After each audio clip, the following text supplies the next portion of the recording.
कुछ ऑर्गन्स हमें उनके बारे में बताइए कि हमें कैसे पता चलेगा कि इनको अब इलाज की ज़रूरत है या हमारी बहुत ज़्यादा केयर की ज़रूरत है।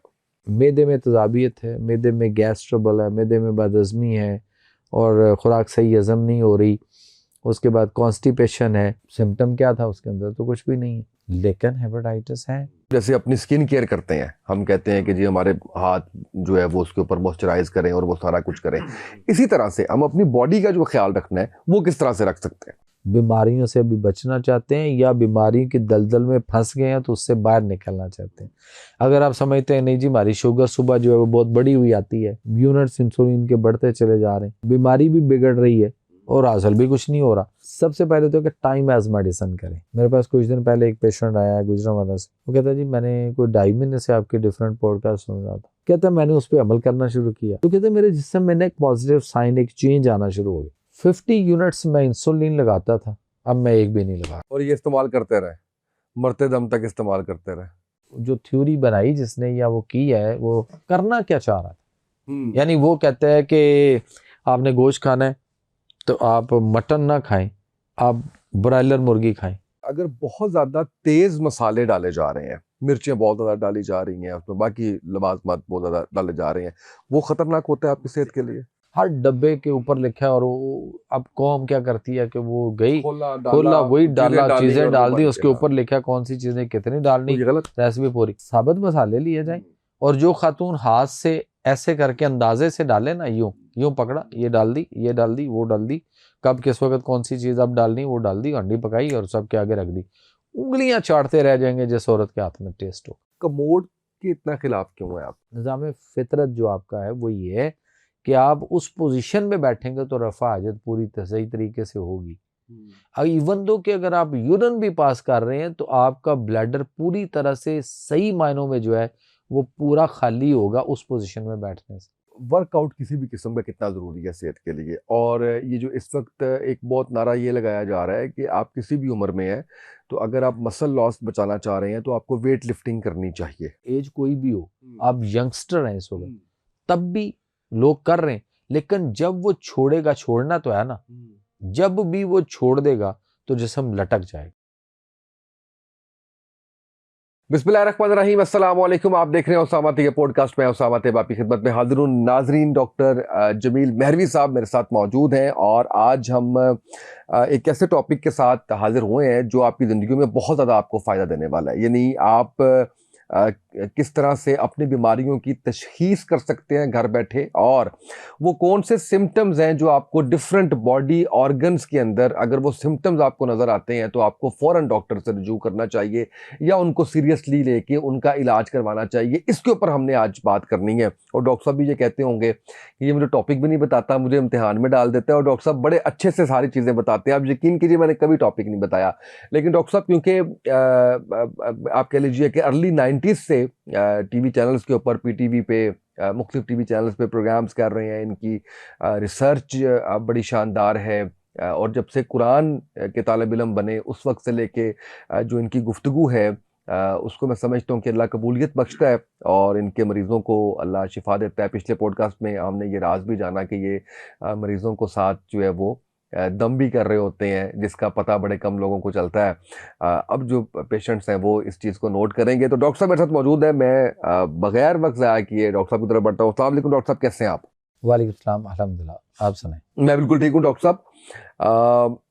कुछ ऑर्गन्स आपके बॉडी के, जैसे आप कहें कि आपका स्टमक है, आपका जिगर है, आपके गुर्दे हैं, फेफड़े हैं, दिल है, ये वो ऑर्गन है। वैसे तो पूरी बॉडी, ह्यूमन बॉडी का हम शुक्र भी नहीं अदा कर सकते, अल्लाह का किसी एक उसका ज़र्रे का भी नहीं कर सकते, लेकिन ये ऐसे ऑर्गन है जो डिस्टर्ब हो जाए तो पूरा आपका एक सिस्टम जो है वो डिस्टर्ब हो जाता है। ख़ासकर जिगर, स्टमक की बात करें, इवन इक्वलेंट इम्पॉर्टेंट है आपके फेफड़े भी, आपके गुर्दे भी आपका।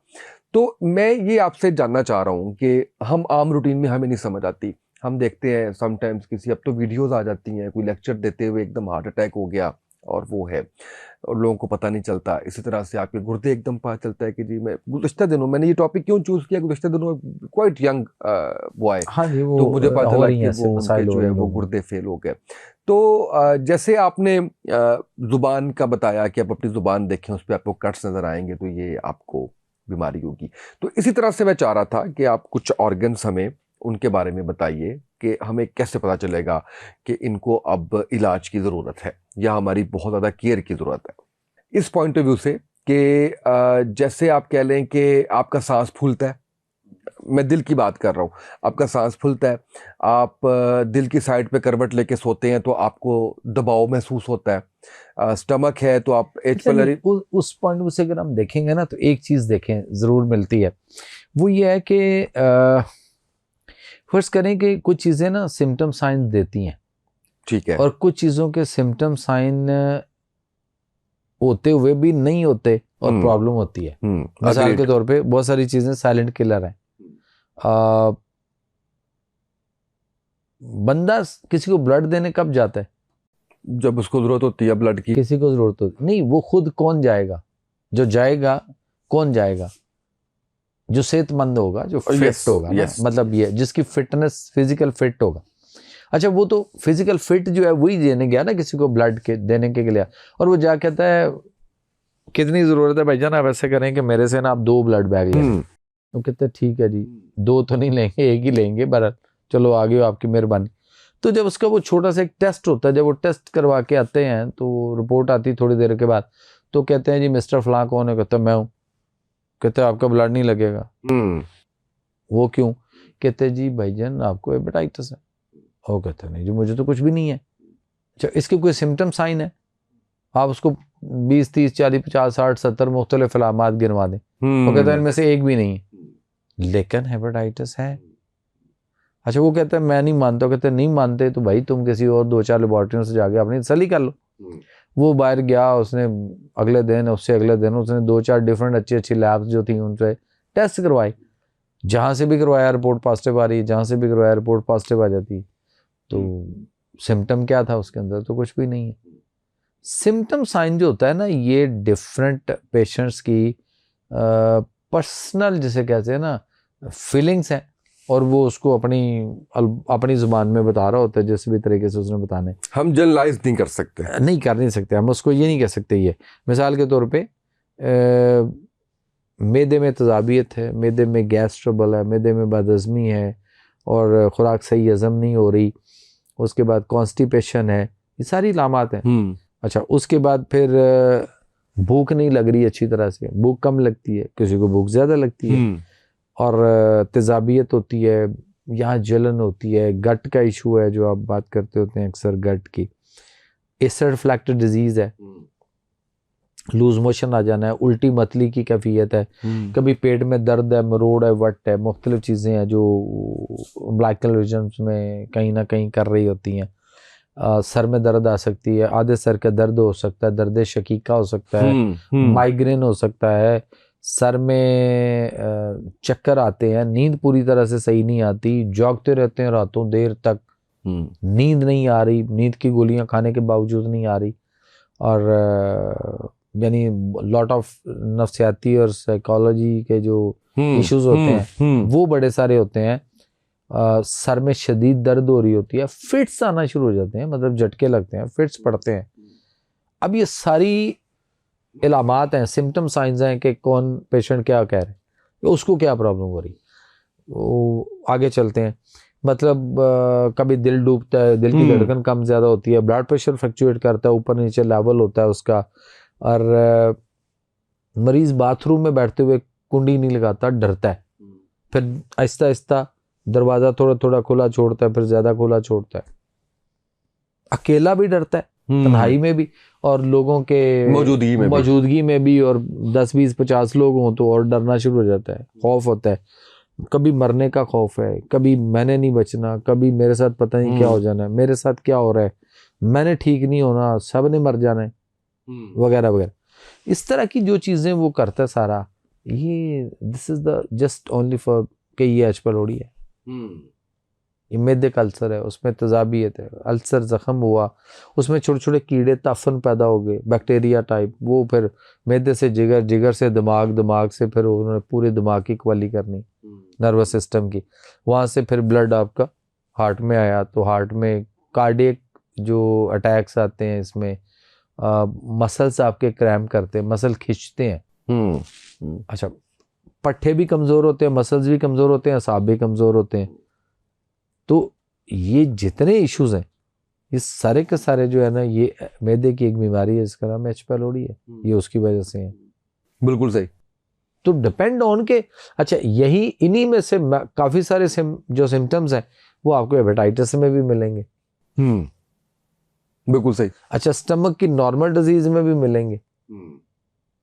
इसमें बहुत सारे जो है वो ब्लड प्रेशर से रिलेटेड भी सिम्टम साइंस हैं, बट हर एक की अलग अलग है, अलग अलग। रिवर्स कर लेते हैं सारे मामले को, रिवर्स इस तरह से कर लेते हैं कि यही ऑर्गन्स, इनको सेहत बख्श रखने के लिए क्या करना चाहिए अपार्ट फ्रॉम दिस के हेल्दी लाइफस्टाइल पे हमने इतनी बात की, लाइफस्टाइल मैनेजमेंट पे हमने इतनी बात की, यानी हम ये कहते हैं कि दिल की मजबूती के लिए, हम ये कहते हैं कि जिगर अच्छे से खून जो है वो उस तरह से, हम ये कहते हैं कि स्टमक आपका जो है वो हेल्दी रहे, हम ये कहते हैं बट समा भाई देखना ये है कि उसको इन मसाइल में या जो भी मसला है उसमें उसको जो प्रॉब्लम है वो अपने किसी अथेंटिक जो क्वालिफाइड जो मुस्तनद तबीब है ना उसके साथ रब्ता करेगा। ये तो बीमारी की सूरत में ना, मैं एक हेल्दी इंसान के लिए कह रहा हूँ कि हम जैसे अपनी स्किन केयर करते हैं, हम कहते हैं कि जी हमारे हाथ जो है वो उसके ऊपर मॉइस्चराइज करें और वो सारा कुछ करें, इसी तरह से हम अपनी बॉडी का जो ख्याल रखना है वो किस तरह से रख सकते हैं? हाँ, उसमें देखें सबसे पहले तो कि टाइम एज मेडिसिन करें। टाइम एज मेडिसिन ये है कि सुबह आप 9, 9:30 या 9:30, 10 के दरमियान नाश्ता करें और शाम को 4:30 से 5 बजे के दरमियान आप खाना खा चुके हो। अगर हम बीमारियों से अभी बचना चाहते हैं या बीमारियों की दलदल में फंस गए हैं तो उससे बाहर निकलना चाहते हैं, अगर आप समझते हैं नहीं जी हमारी शुगर सुबह जो है वो बहुत बड़ी हुई आती है या फास्टिंग बहुत आती है मेरी, या मेरे लिए फास्टिंग रैंडम दोनों मसाइल बने पड़े हैं, यूनिट्स इंसुलिन के बढ़ते चले जा रहे हैं, डे बाय डे दवाइयाँ भी बढ़ रही हैं, बीमारी भी बिगड़ रही है और हासिल भी कुछ नहीं हो रहा, तो लाइफस्टाइल चेंज करना सर, टाइम एज मेडिसिन आप करके देख लीजिए। आप अपने ये जो व्यूवर्स है आपकी, इनको आप ज़रा करा के देख लें कि ये इस पे करें तो सही। गंदम छोड़नी है सर, वो जीएम फूड है सारे का सारा, वो प्रॉब्लम कर रहा है। चावल छोड़ना है, आर्सेनिक बहुत उसके अंदर आ चुका हुआ है, तो ऑटोमेटिकली इनका ब्लड शुगर का ग्राफ गिरता है। मेरे पास कुछ दिन पहले एक पेशेंट आया है गुजरांवाला से, वो कहता है जी मैंने कोई 2.5 महीने से आपके डिफरेंट पॉडकास्ट सुन रहा था। कहता है जी 2.5 महीने से मैं सुन रहा था, बातें बहुत अच्छी लगी, तो फिर 2 महीने हो गए हुए मुझे, मैं उन बातों पे अमल कर रहा हूँ। ऐसे अच्छा, मुझे अमल भी कर लिया। कहता मुझे सोच आई कि मैं इस पे अमल करूँ। कहता मैंने उस पे अमल करना शुरू किया, जैसे जैसे मैंने 1 से 2, 2 से 3, 4 डिफरेंट बातों पे तवज्जो दी, उन पे अमल करना शुरू कर दिया, तो कहते मेरे जिस्म में एक पॉजिटिव साइन, एक चेंज आना शुरू हो गई। फिर कहता मुझे ज़्यादा जस्तजू और बढ़ गई, तो मैंने और ज़्यादा तवज्जो दी। मेरे पास परसों आया हुआ था, कहता है जी मैं गुजरांवाला से हूँ और मैंने 50 यूनिट्स में इंसुलिन लगाता था, अब मैं एक भी नहीं लगा रहा, मैनेज कर लिया। ब्लड प्रेशर की दवाई मैं डेली खाता था, मैं नहीं खा रहा और मेरा सब कुछ ठीक है और मैं टेस्ट भी करता हूँ, हर चीज़ मेरी नॉर्मल आ रही। और उन दवाइयों को छोड़ने के बाद जो उसके साइड इफ़ेक्ट या उसके कॉन्ट्रा इंडिकेशन या जो भी चीज़ें वो कहता है मुझे आ रही थी, कहता वो भी मेरी ठीक होगी, बेहतर होगी। तो मैंने कहा मेरे पास कैसे आई? कहता बस सलाम करना था, मुलाकात करनी थी इस तरह से। मैं क्या आपने फ़ीस भी दी, फाइल भी बनवा ली? कहता वो ठीक है, वो तो बाहर एक फॉर्मेलिटी थी उनकी, तो मैंने कहा शायद ऐसे ही होगा। अच्छा, मैं कहा कि ठीक है, तो मैंने कहा ये जो मसले हैं इनका कोई जो बाकी हैं कुछ चीज़ें, इनका हल कोई? कहता वो बाद में देखूंगा और फिर आऊँगा किसी वक्त जब अगर मुझे ज़रूरत पड़ी। लेकिन मैं सिर्फ ये कहने आया हूँ कि 2 महीने में बगैर किसी दवाई के मुझे कमाल का रिजल्ट मिला। आपने मुझे मजबूर कर दिया कि मैं आपका जाके आपको मिल के शुक्रिया अदा करूँ इस बात के कि कमाल की आइडियाज़ आपने दी हैं। तो मैंने कहा जी बात यह है कि लोग इस पे तवज्जो दें। मैं कहा इस पे एक अपनी वीडियो डालें। तो मुझे कौन देखेगा, आपको लोग देखते हैं। मैं कैसे करते हैं कि मैं कहा चलें आपके साथ एक ना अच्छा बंदा बोल रहा था, खूबसूरत बोलता था। अच्छा, मैंने कहा अगर आपने नहीं करना तो मैं आपका एक वीडियो क्लिप ले लूं छोटा सा। कहता है जी क्या मतलब? मैं कहा मोबाइल के साथ आपकी एक छोटी सी वीडियो बना लूं। कहता हाँ बना लो। मैं क्या अपने साथ लगाऊंगा? कहता है जी ठीक हो गया। तो लेकिन कहता है पता नहीं मैं अच्छा बोल पाऊंगा कि नहीं। मैं कहा नहीं कुछ भी नहीं, जैसे अभी बोला ऐसी बात करनी। मैंने अपना आईफोन उठाया, ऐसे मैंने उसके तरफ किया, मैं कहा चले अब बोले। वो जैसे मैंने ये ऑन किया, वो बात उससे ना थोड़ी सी स्लिप होना शुरू हो गई। यानी वो जो टेम्पो के साथ जिस तरह बोल रहा था, जितना अच्छा बोल रहा था, जितना अच्छा बता रहा था, वो फिर उस तरह नहीं बता सका। लेकिन फिर भी वो बात कवर कर गया। मेरे पास वो ऑन रिकॉर्ड मौजूद है, वो वीडियो छोटी सी, तो मैं भेज दूंगा, उसको लगाएं, बिल्कुल लगाएं उसमें। तो उसके अल्फाज सुनिएगा कि वो क्या कह रहे। उसने उसमें कहा 50 पॉइंट्स, यानी मेरे, यानी वो 50 पॉइंट्स यूनिट्स की बात की है। कुछ चीज़ें फिर मैंने उसको चलाई। फिर मैंने कहा, कहता जी आपको वो फलां कहा हुआ भी, मैंने उसको भी पीना शुरू किया। मैं कहा अच्छा जी कौन सा? मैं उसी से सुनना चाह रहा था कौन सा।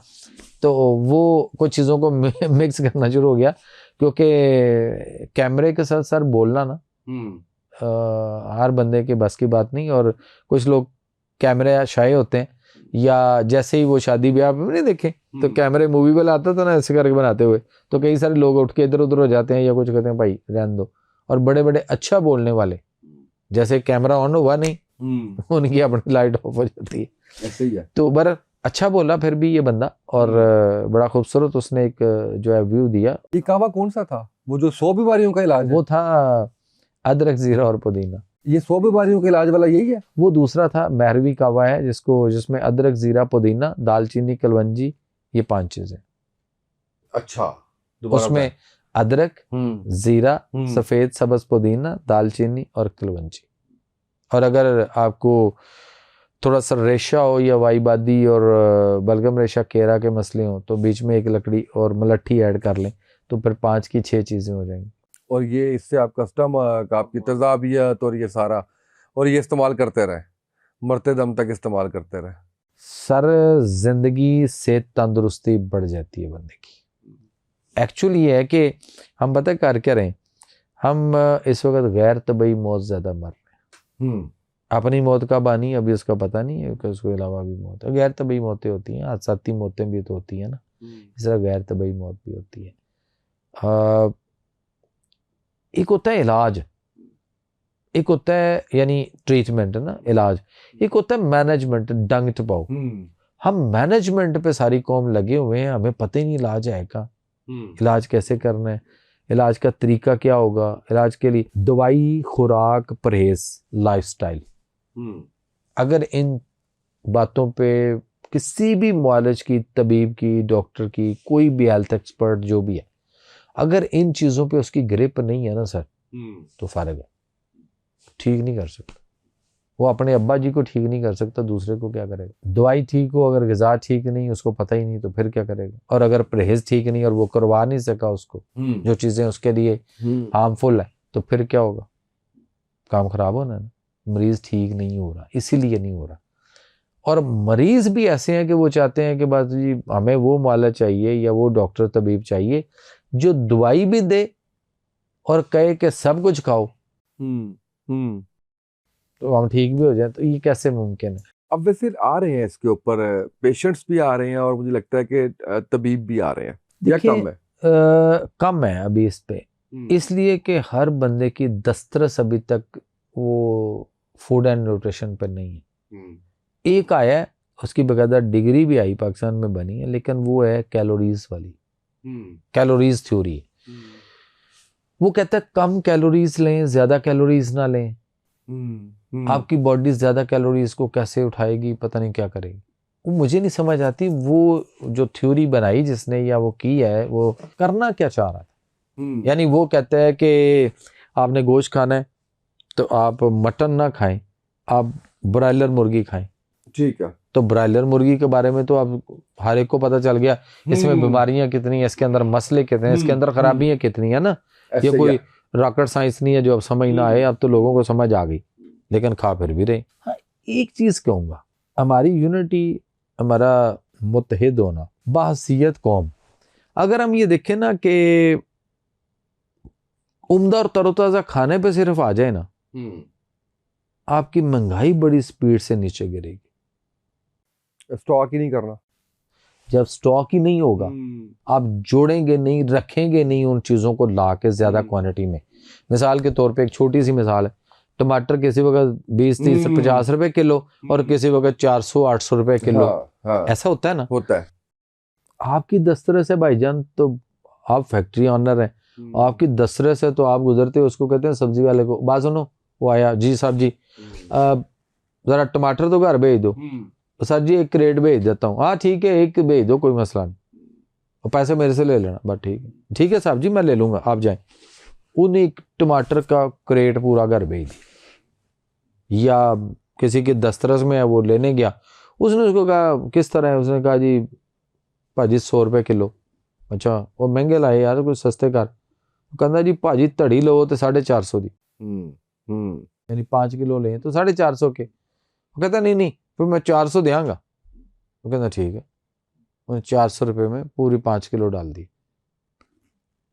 आप लेके अगर वो 5 किलो चल पड़े, खर्च करें, तो मेरे जैसा कोई खड़ा हो तो मैं तो पहले पूछूंगा ना, सामा भाई देगे बना रहे, घर में कोई कैटरिंग शुरू कर दी है, कोई क्या किया, या कोई या कोई मतलब घर में कोई फंक्शन है, इवेंट आ गया, कोई इवेंट है, नहीं जी कुछ भी नहीं, बस हमें रूटीन घर के लिए। तो भाई आपने 5 किलो जाके स्टॉक करना है। फर्ज करें आप 5 किलो ले गए, मैं 5-7 किलो मैं भी खरीद के ले गया, कोई और है उसने कहा 2 किलो दे दो, किसी ने कहा किलो दे दो, तो इसका मतलब हमने उस बंदे के वो जो 10-15 किलो लाया था, वो तो हमने 2-3 लोगों ने खरीद लिया, बाकी मोहल्ला क्या करेगा। हमने वैसे भी डिमांड बढ़ा दी, ये इम्पैक्ट चला गया कि डिमांड बढ़ गई। अच्छा, जाके हमने रखे कहाँ, फ्रिज में, तो फिर वहां से गलने सड़ने का अमल, और कितने पिलपले नरम ढीले गले सड़े किस्म के हो जाते हैं। फर्ज करते हैं कि अगर वो हर घर में अगर एक हंडिया कोई ऐसी है जिसमें टमाटर डालना है, मेरा नहीं ख्याल के 2 या 3 से ज्यादा टमाटर को डालता हूं, चले किसी डिश में हो सकता है कोई 4-5 डाल ले, इससे ज्यादा तो नहीं डालते। तो 2-4-5 टमाटर लीजिए, खरीदिए जितनी आपको जरूरत है। बिल्कुल सही। कल जो अगर सब्जी ताजा लेनी है या जो भी दाल साग कुछ भी बनाना है, जब वो चीजें आपने कल वो नहीं खरीदनी है, तो कल उसके साथ टमाटर खरीदना मुश्किल है। नहीं, बिल्कुल भी तो कल तो ताजा टमाटर ले लीजिए उससे। जैसे किसी जमाने में होता था कि धनिया ताजा लेके आना, उसी वक्त था। सर अभी भी आपको सब्जी लेने जाएं तो आपको कुछ लोग मिलते हैं ऐसे, मतलब मैं बहुत कम मुझे टाइम मिलता है, लेकिन अगर मैं कभी जब संडे वनडे छुट्टी का दिन कोई हो तो मैं उस दिन अपने काम मैक्सिमम घर के फैमिली बच्चों के मैं खुद उसको देखता हूँ। मैं सब्जी वाले के पास खड़ा हूँ तो ऐसी भी मैंने खवातीन देखी हैं, चाहे उनकी मजबूरी में हो, ऐसा मैं कहता हूँ बहुत अच्छी बात, उनके लिए अप्रिशिएट करता हूँ। वो कहती हैं भाई ये सब्जी दे दो, फलान नहीं ये महंगी है, वो सस्ती कौन सी है, वो दे दो, ये रहने दो, वो अपना बजट देखते हैं। लेकिन एंड पे वो कहती हैं 20 रुपए का 30 रुपए फर्ज करो, 40 रुपए या 50 रुपए, वो अपनी ऐसी एदा मसाला पा दे, लफ्ज होता है एदा मसाला पा दे, मसाले से वो मसाले थोड़ी बेच रहे, लेकिन वो टमाटर है, वो इतने एक आध टमाटर कीमत के मुताबिक 1-2 जो भी बनते वो डाल दिए, एक आध उसने प्याज डाल दिया, थोड़ा सा उसने ऐसा का टुकड़ा अदरक का काटा वो डाल दिया, 4-5 हरी मिर्चें डाल दी, लहसन एक छोटा सा कोई वो डाल दिया, मैंने कह लिया बाजी 100 रुपये दे दो, 80 रुपये दे दो, कुछ भी 50 रुपये दे दो, मसाला बन गया ताजा, सब कुछ ताज़ा। अगर सारे इस तरह से करें तो आपकी इन्फ्लेशन भी नीचे आ गई और आपने तरोताज़ा खाना भी खा लिया। अच्छा मुझे ये बताएं, जब हम मसालों की बात करते हैं, जो हम सालन इस्तेमाल करते हैं, उसके अंदर अगर बहुत ज़्यादा तेज़ मसाले डाले जा रहे हैं, मिर्चें बहुत ज़्यादा डाली जा रही हैं, उसमें बाकी लवाज़मात बहुत ज़्यादा डाले जा रहे हैं, वो ख़तरनाक होता है आपकी सेहत के लिए? मुझे इस बात पे हंसी आ रही है। हमारे कुछ दोस्त आए बाहर से, फॉरेनर थे, गोरे थे, तो वो कहता है कि हमने से खाने की बात की ना रात को भी, क्या खाना है, तो वो कहता है आप अपने में यहाँ के कुछ खाने खिलाएं। ठीक है, तो हमने उसको ले गए, पुरानी बात है, वो फूड स्ट्रीट हुआ करती थी उस दौर में, नहीं ओल्ड वाली, नहीं उस वक्त वो काम शुरू हुआ था वहाँ पे, ले गए तो उसको हमने कुछ पहले दिखाया कि भाई ये कुछ है तो इसमें से देख लो। उसने कहा ठीक है, कौन सी चीज़ें अच्छी हैं? हमने कहा सारी अच्छी हैं, आप बताओ कौन सी। जो कि फॉरनर था, हमने उसको कौन सा कहना था कि ये अच्छी नहीं और ये अच्छी है। हमने कहा सारी अच्छी हैं, ट्रेडिशनल डिशेस हमारी मुख्तलिफ, जो वुड यू डिसाइड। दो एक चीज़ें बार डिसाइड होगी कंबाइन तौर पे, और वो बैठ के लेके उसको, जैसे उसने वो डाली मुंह में, चूँकि वो सुरख मिर्चें खाते नहीं, इतने मसाले तो वो तो नहीं खाते। उसने क्या किया, लिया तो कहता oh it's very tasty, oh it's very spicy, oh it's very hot, करना शुरू हो गया। खैर खाई तो उसने है, मज़ा तो लिया उसने। वहां से उठे तो अब वो पूरा उसके ना बर्निंग हो रही था। ओह माय गॉड, ऐसे करे वो। हमने उसको वहां से लेकर आए तो माल से आ रहे थे, डिफेंस की तरफ आना था कि यार इसको ठंडा करते हैं थोड़ा सा ना। चमन आइसक्रीम पे रुके तो वो लड़के को बोला, आपने कहा यार इसको आइसक्रीम खिलाओ कोई। कहता कौन सा फ्लेवर? मैं क्या तू जेड़ा है तेरे को लाया फटाफट, कोई भी ले आ। तो वो किसी का ऑर्डर, एक उसका दूसरा कोई साथी को ऑर्डर लेके जा रहा था, उसने उसमें से एक उठाई तो ला के फटाफट दे दी कि बंदे का मुंह जल रहा है गोरे का ना। तो अब उसने खाई, सेट हो गई। अब वो खा रहा है और हम वहाँ से पैसे दिए और हम चल पड़े। तो ड्राइव मैं कर रहा था, तो वो साथ बैठा हुआ था, तो कहता ओ गॉड। पर अब उसको वो शुरू हो गया जरा आइसक्रीम वाला ना, तो थोड़ा सा रिलैक्स होना शुरू हो गया। तो जैसे ही हम वो जरा ये आए ना HSN को क्रॉस कर रहे थे, तो उतनी देर में जरा अंदर ठंड पड़ चुकी थी। कहता थैंक्स अ लॉट। अब गपशप लगाते हैं, आगे घर, वो भी सो गया, हम भी सो गए, गेस्ट हाउस में सो गया था। सुबह उठा तो सुबह से मैंने पूछा कि आप क्यों सुबह सुबह इतना ऊंचा ऊंचा अकेले ही हंस रहे थे कमरे से? तो मैंने उसको कहा, मैंने कहा कोई फ़ोन किया हुआ था अपने घर या किसी से बात हो रही थी? कहता नहीं। कहता एक लतीफ़ा बन गया ना, वो आगे से मुझे अपनी ज़ुबान में कहता एक लतीफ़ा बना। मैंने कहा क्या हुआ? कहते मैं जब सुबह उठा, मैं वॉशरूम में गया आपके उधर, मैं जब बैठा वॉशरूम में, कहता मुझे ख्याल आना शुरू हो गया मिर्ची आएंगी मिर्ची आएंगी। तो कहता मैंने कहा oh God please help me, the last is first. जड़ी बाद च खाती वो पहले आए, लेकिन वो जड़ी पहले खाती सी उन्हें पहले आना सी। बिल्कुल सही, तो नहीं खाते, वो बहुत कम मिर्चें खाते हैं वो लोग, और बहुत सारे मुल्क में बहुत कम मिर्च, हल्की मिर्च खानी चाहिए, बट इतनी तेज मिर्चें नहीं खानी चाहिए। और ये जो डब्बों के मसाला जाते हैं ना, फिर पब्लिक कहेगी कि ये बात करते हैं तो वो भी मसाले, लेकिन ये जो डब्बे में आपने पैक करके डिफरेंट रेसिपी बना दी हुई है ना, कि आप जाए ना, अब तो ग्रॉस हाँ बिरयानी मसाला, कोरमा मसाला, भाईजान पूरी डिश ਤੁਹਾਨੂੰ मिलेगी है केड़ा मसाला, बम्बे बिरयानी, पता नहीं केड़ी बिरयानी दे केड़े मसाले, हर डब्बे के ऊपर लिखा है। और वो अब कौम क्या करती है कि वो गई खोला वही डाला, चीजें डाल दी, उसके ऊपर लिखा कौन सी चीजें कितनी डालनी, रेसिपी पूरी। मसाले गलत है वो, अच्छा, जो वो इस तरह के हमने किए हुए हैं और हम उसको डाल, अब ये देख लें उसका गलत से क्या मुराद है? रेसिपीज गलत हैं, उसका टेस्ट, वो मिर्ची ज्यादा हो गई, कहीं कोई मसले हो गए, टेस्ट एक जैसा रहा। आपको वो मतलब जो टेस्ट डेवलप करना है ना, असल जो मैं बात करना चाह रहा हूं, जो उसमें खातून उसके हाथ में टेस्ट है। जो ये देखिएगा कि जो मसाले ऐसे करके घर में खुले मसाले पड़े हैं उसके पास, यानी साबित पड़े हैं, और अगर कोई पीसने की भी चीज डालनी है तो उसी वक्त आप उसको दड़ा या पीस के उसी वक्त उसको ताजा पीसें। और तो फिर तो वो डब्बों के ना हो, दूसरे भी हो तो नहीं? कौन से वाले? खुले जो मिलते हैं गरम सर मसाले, पिसा हुआ नहीं होना चाहिए ना, जो आपने पीस की और मुख्तलिफ उसको किया हुआ ना, हम उसकी बात कर रहे हैं। ठीक है, जो प्लास्टिक में पैक है, फिर डब्बे में पैक है और कब का, साबित मसाले लिए जाएं। और जो खातून हाथ से ऐसे करके अंदाजे से डाले ना, यूं पकड़ा, ये डाल दी वो डाल दी, कब किस वक्त कौन सी चीज अब डालनी वो डाल दी, हंडी पकाई और सबके आगे रख दी, उंगलियां चाटते रह जाएंगे जिस औरत के हाथ में टेस्ट हो। और उसी का होगा जो अंदाजे से बना रही है, नाप तोल नहीं। रेसिपी अब नहीं फर्ज करें मेरी मिसेज अब बहुत अच्छे खाने बनाती हैं, पता है मुझे। ऐसे वाले।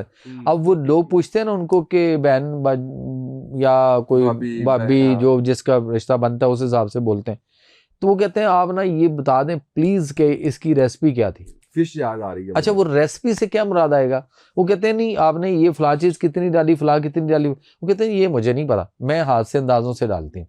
आप ऐसा कर लें, अगर आपको तो आप आ जाएं, पास खड़े हो जाएं, वो आप अंदाजे आपने लगाने हैं, मैंने नहीं, मुझे नहीं पता।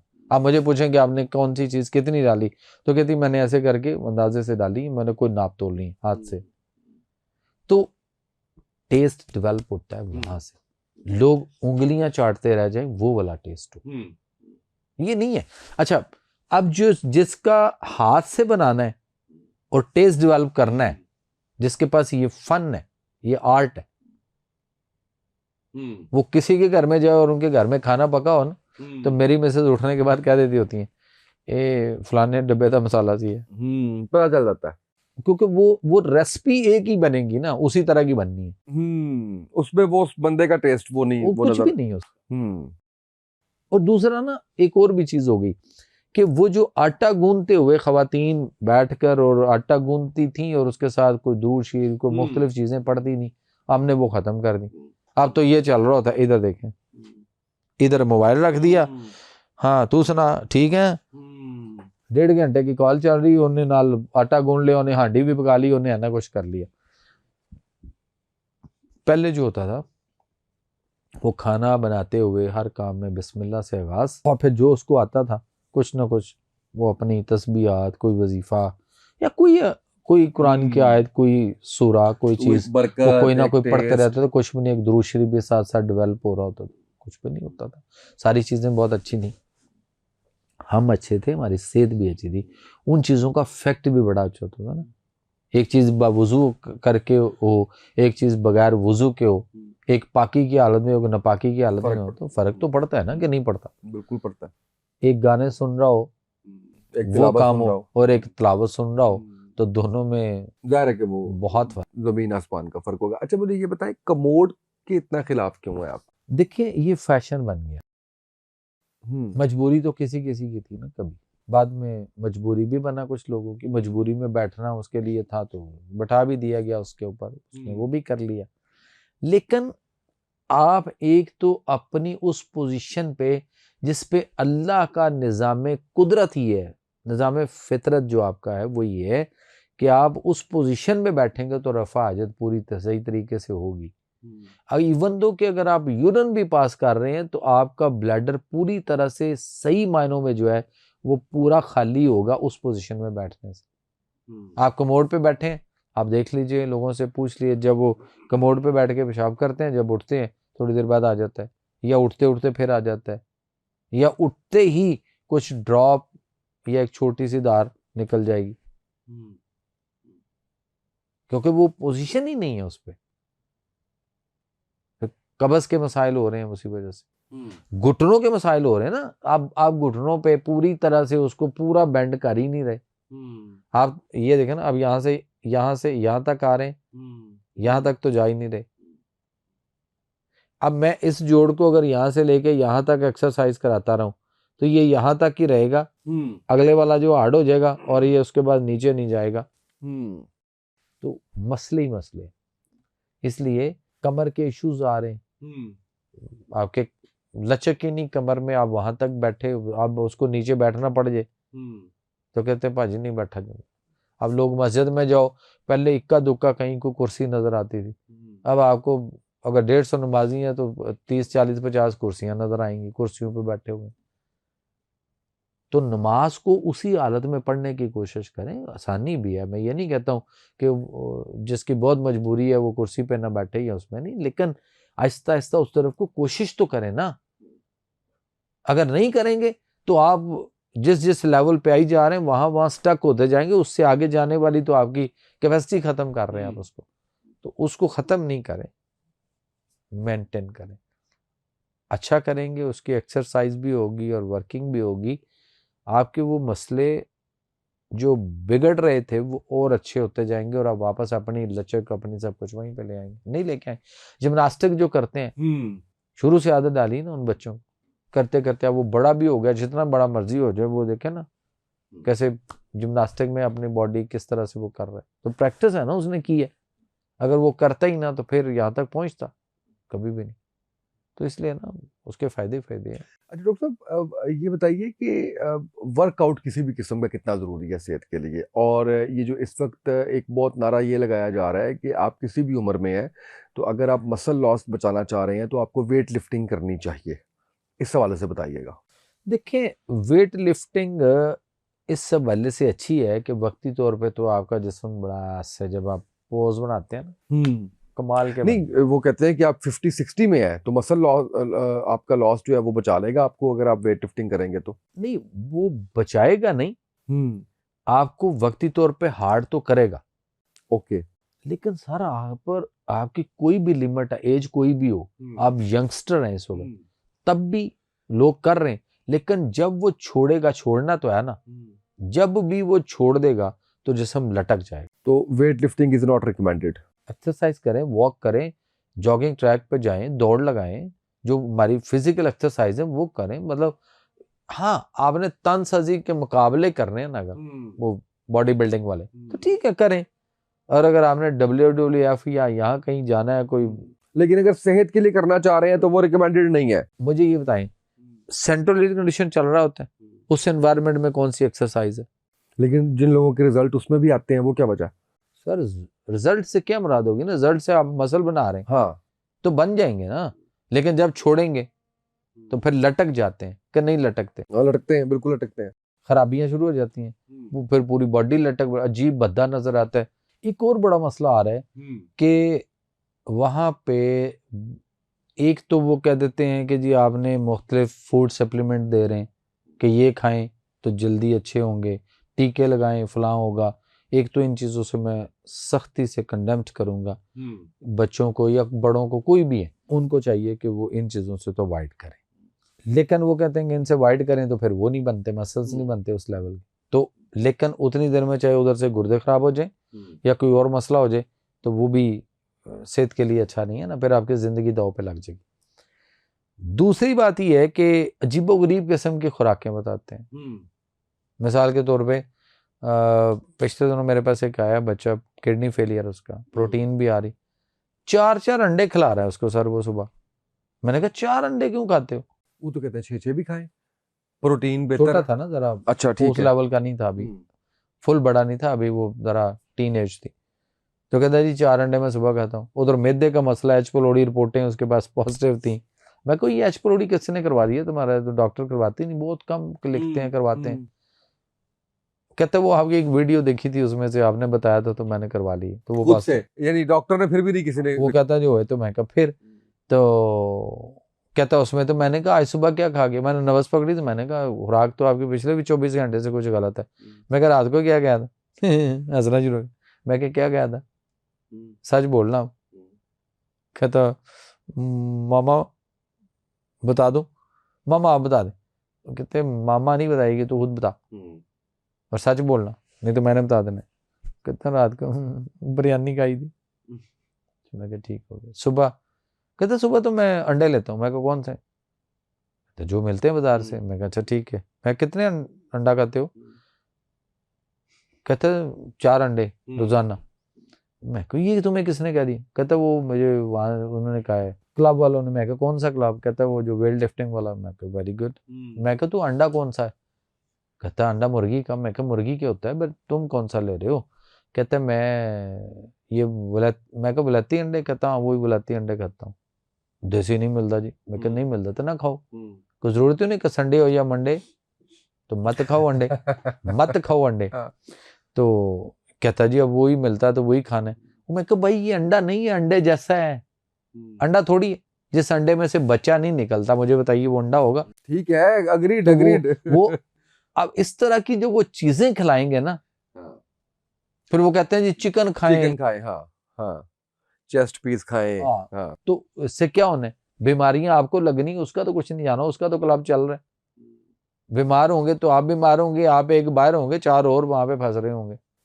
ये वो वाला हिसाब हो गया कि कहते किसी मरीज का पता लेने के लिए गए, जाए ना, तो एक बीमार होके ये पिज़्ज़े बर्गर शवारमे खा के बीमार होके, एक बंदा अंदर दावतें खा के बूफे खा के सारा गंदबला जो मिलता है हम स्पीडी खा रहे हैं, वो खा के वो बीमार हुआ, वो हॉस्पिटल में वो एडमिट है। तो 10 लोग उसका पता लेने के लिए जाते हैं, 2-4 कुछ देर तक बैठे रहते हैं, कुछ होते हैं आए हेलो आए किया पूछा चले गए, कुछ ज़रा देर तक बैठते हैं उनके पास या घर वालों के पास या बाहर वालों के पास। तो वो बाहर बैठ के ना सब शब बिछा के या कहीं भी, तो वो बाहर बैठ के वो फूड पांडा से मुख्तलिफ पिज़्ज़े ऑर्डर, शवारमे ऑर्डर, कोई और वो बर्गर तैयारी कर रहे हैं, वो वहां पे बैठ के वो उड़ा रहे होते हैं। हाँ, वो और उनसे बेड पे जाने की तैयारी कर रहे हैं। और उनसे कोई पूछे ना आके कि भाई वो क्या हुआ, खैरियत है, उसको क्या हुआ, वो खालिद को क्या हुआ, कहते खालिद को क्या होना, खालिद बीमार है, खालिद को क्या हो गया, खालिद तो अच्छा खासा था। वो भाई यार वो खाता कैसे था, वो तो ये खा रहा था, वो खा रहा था, सब गलत खा रहा था, बड़ा उसको समझाते थे, तुसी की खा रहे हो, वही सेम वही सेम। अब ये जो पता लेने के लिए गए उसका पूछने के लिए ये बाहर बैठ के वही सब कुछ खा रहे हैं जो वो खा के अंदर लेटा हुआ है। और कुछ दिनों के बाद वो तो उठा के, ज़ाहिर डॉक्टर ने बेड भी खाली कराना है कुछ दिनों में, तो वो तो उसको घर भेजेगा, डिस्चार्ज करेगा, फिर घर जाओ बाकी दवाइयाँ खाते रहो। तो वो जो पता लेने आए थे कुछ दिनों के बाद वो अंदर होते हैं, फिर कोई और बाहर बैठा खा रहा होता है। तो सर्कल एक ना इस तरह जो है ना वो चल रहा है। तो हमें अवॉइड करना चाहिए ऐसी चीज़ों से। हम जितना वो चीज़ें बताते हैं या जिस तरह की वो बताते हैं, क्या हमारी उतनी, अगर मेहनत कर रहे हैं तो किस लिए कर रहे हैं। कुछ लोग मोटापे के लिए जाते हैं ना, मोटापा कम हो जाते हैं और वहां से ऐसी ऐसी चीजें खाते हैं कि एक तरफ मोटापा कम कर रहा है, दूसरी तरफ से मोटापे खाने वो चीजें भी ऐसी खा रहे हैं, साथ साथ बढ़ रहा है। वो कहते हैं फर्क ही कोई नहीं पड़ता, वो कहते हैं हमें कहानी बनी है कि मोटापा कम हो जाएगा इससे। वो इधर से तो रोक नहीं रहा अपने आप को कि मैंने क्या खाना और क्या नहीं खाना और कौन। अच्छा, आपकी बॉडी के अंदर अल्लाह ने ऐसा सिस्टम रखा है सर, वो आपकी चीज को बता देता है, खाने चखने के बाद भी बता देता है कि नहीं यह चीज तेरे वास्ते नहीं सी। बिल्कुल सही, क्या नहीं बताता। लेकिन उसके बाद भी वो जितनी मर्जी तकलीफ बढ़ जाए, शिद्दत हो जाए, मेरे बाप की तौबा, अल्लाह मियाँ एक बार यह दर्द ठीक कर दे, हो अल्लाह मियाँ हूं नहीं खाऊंगा मैं। एक दिन गुजरा, थोड़ा सा रिलीफ हुआ नहीं, अगले दिन 2 दिन बाद जब वो जहाँ चीज देखी फिर शुरू हो गया, फिर हाथ डाल दी। ये बात सही है। तो बहुत सारी चीजें हमारी बॉडी, हमारा जिस्म हमें बताता है कि ये चीजें नहीं अच्छी, ये खाते हो तो तुम्हें कोई इरिटेशन, कोई ना कोई प्रॉब्लम आती है। जिस चीज से प्रॉब्लम आ रही है उससे अपने आप को जरा थोड़ा सा रोक लो, क्या आ जाए कुछ देर के बाद सही, लेकिन ना सवाल ही पैदा नहीं हमने करना ही करना। वो कहते हैं मरना तो है, खा पी के मरो, मतलब एक ही गल। ये अजीब इतना गलत जुमला है कि अपनी गाड़ी में पेट्रोल की जगह पानी डाल के देख जरा, थोड़ा सा पानी डाल के देखना उसमें क्या होता है, थोड़ा सा मिट्टी का तेल उसमें डाल के देख, फिर वो कभी नहीं करेंगे, वो नहीं करेंगे, खराब हो जाएगी पाइन, इंजन खराब हो जाएगा। अपने इंजन की परवाह ही को नहीं होता ना की करी जा रहे हैं। तो सो फितरत और नेचर के करीब एंड बैक टू नेचर जो है ना वो होना चाहिए। तो फिर फिट टाइम, बिल्कुल फिट रहो हिट रहो की बात होनी चाहिए और नेचुरल उससे। बहुत शुक्रिया डॉक्टर जमील मेहरवी साहब हमारे साथ मौजूद थे। डॉक्टर जमील मेहरवी साहब ऑनलाइन भी पेशेंट चेक करते हैं, उसके साथ साथ इनके क्लिनिक के पे भी जो है वो आप अपॉइंटमेंट ले सकते हैं। नंबर्स मौजूद हैं, आप जस्ट गूगल कर लीजिए, आप किसी भी क्रोम में जाएं, कहीं पे भी जाके सर्च इंजन में जाके आप doctor Jameel Mehrvi address contact number लिखेंगे, सारा डिटेल आ जाएगी। चैट जीपीटी पे लिखेंगे वो आ जाएगी। आपने जस्ट अपॉइंटमेंट लेनी है और उसके बाद आप जो है वो डॉक्टर साहब आपको चेक करेंगे। अगर आप मुल्क से बाहर हैं तो उनके लिए ऑनलाइन चेकअप की भी फैसिलिटीज़ जो है वो मौजूद हैं। अच्छा, ये मैं इसलिए बताता हूँ कि जब मैं पॉडकास्ट करता हूँ तो उसके बाद हमारे जो नंबर्स दिए गए हैं, जो पॉडकास्ट के नंबर्स हैं, उस पे एक लंबी वो लिस्ट आ जाती है मेरे पास और उस पे आप लोग पूछ रहे होते हैं कि डॉक्टर जमील मेहरवी साहब से रब्ता कैसे करना है। तो जितना ह्यूमनली पॉसिबल होता है मेरी टीम के लिए वो आपको रिस्पॉन्ड करती है वहाँ पे, और बहुत से लोग उसमें मिस भी हो जाते हैं। तो ये बताने का मकसद ही ये है कि डॉक्टर जमील मेहरवी साहब का बड़ा आसान सा तरीक़ाकार है। जो इंटरनेट पे लोकेशन दी हुई है वो बिल्कुल ठीक दी हुई है, जो उनका एड्रेस लिखा हुआ है बिल्कुल ठीक लिखा हुआ है, जो कॉन्टैक्ट नंबर लिखा हुआ है बिल्कुल ठीक लिखा हुआ है। तो आप उस पर रब्ता कीजिए और जिस भी किस्म की आपकी बीमारी है उससे शिफा के लिए, शिफा अल्लाह के हाथ में, लेकिन डॉक्टर साहब के हाथ में भी अल्लाह ने शिफा रखी हुई है। डॉक्टर साहब एक दफ़ा फिर से बहुत शुक्रिया आपका। नाज़रीन, आज के पॉडकास्ट से इतना ही, इजाज़त दीजिए, अल्लाह हाफ़िज़।